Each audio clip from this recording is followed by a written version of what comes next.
Now this is the 50 kilowatt inverter. This is a 3-phase inverter, product type hybrid, enclosure IP65. It means that this inverter can be installed outdoor, and it can be installed both in indoor and outdoor. Water cannot penetrate inside or dust, except you eventually put water yourself. It's enclosed very well. If you look at the PV inputs, it has a maximum cycle voltage, as in DC input voltage of 1000 VDC. The MPPT voltage is between 50 to 850 VDC. This means that between any volts below 150 volts, the MPPT of this inverter will not work. So from 150 to 850, 850 is the minimum MPPT voltage and 850 is the maximum. So the PV input current, since the inverter asks for input MPPT, so the input current is 36. If you look at the short circuits, the short circuit current of the PV is 55. So this inverter asks for MPPT, and the total power that PV that the inverter can accept is 65,000 kilowatt, which is 65 kilowatt, which approximates to 65,000 watt also. You can say 65,000 watt also. Now let's look at the battery data.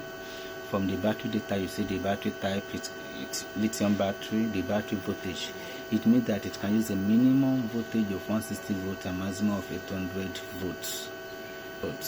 Now the maximum charging and discharging current of this inverter is 50 volts, and the maximum charging and discharging power also is 55,000 watts. That is the maximum discharge power and charging power. That means that this inverter it has about let me just say maybe 10% overload. It has 10% overload. So AC input output data. Now if you look at the AC input output voltage, it's a 3-phase inverter.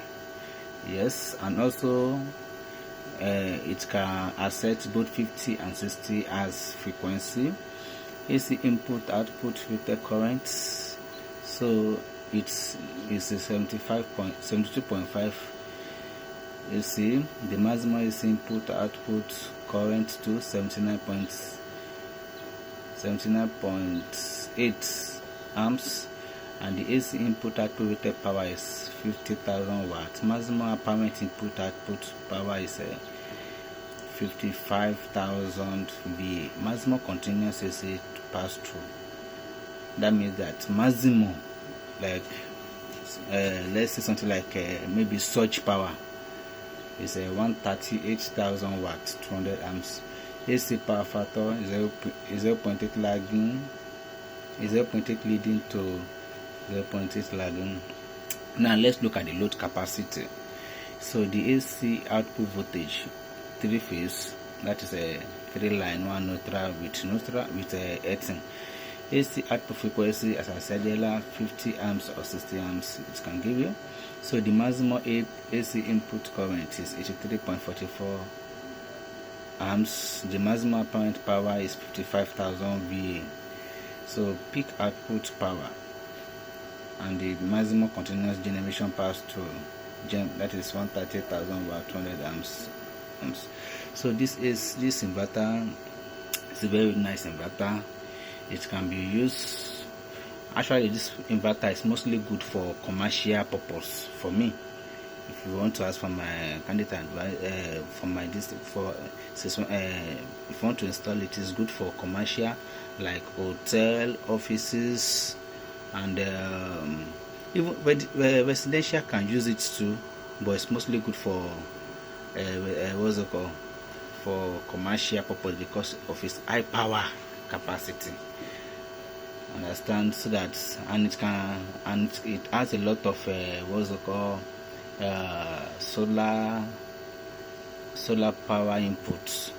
So and with this if you can put a what's it called, this maximum input solar power, and with maybe one stack of battery, let me just say 10 numbers of a 5 kilowatt hour high voltage battery, put it together, you are good to go for a day, even for 2 days.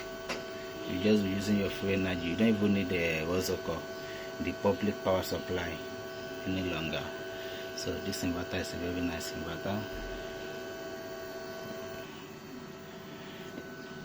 I installed this inverter for an hotel.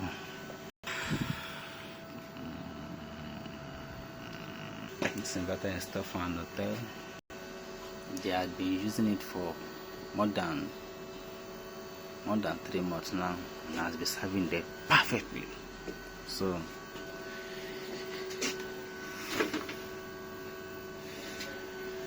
if you need this type of installation, you can call me or message me, come into my DM and get a few quotes. Thank you.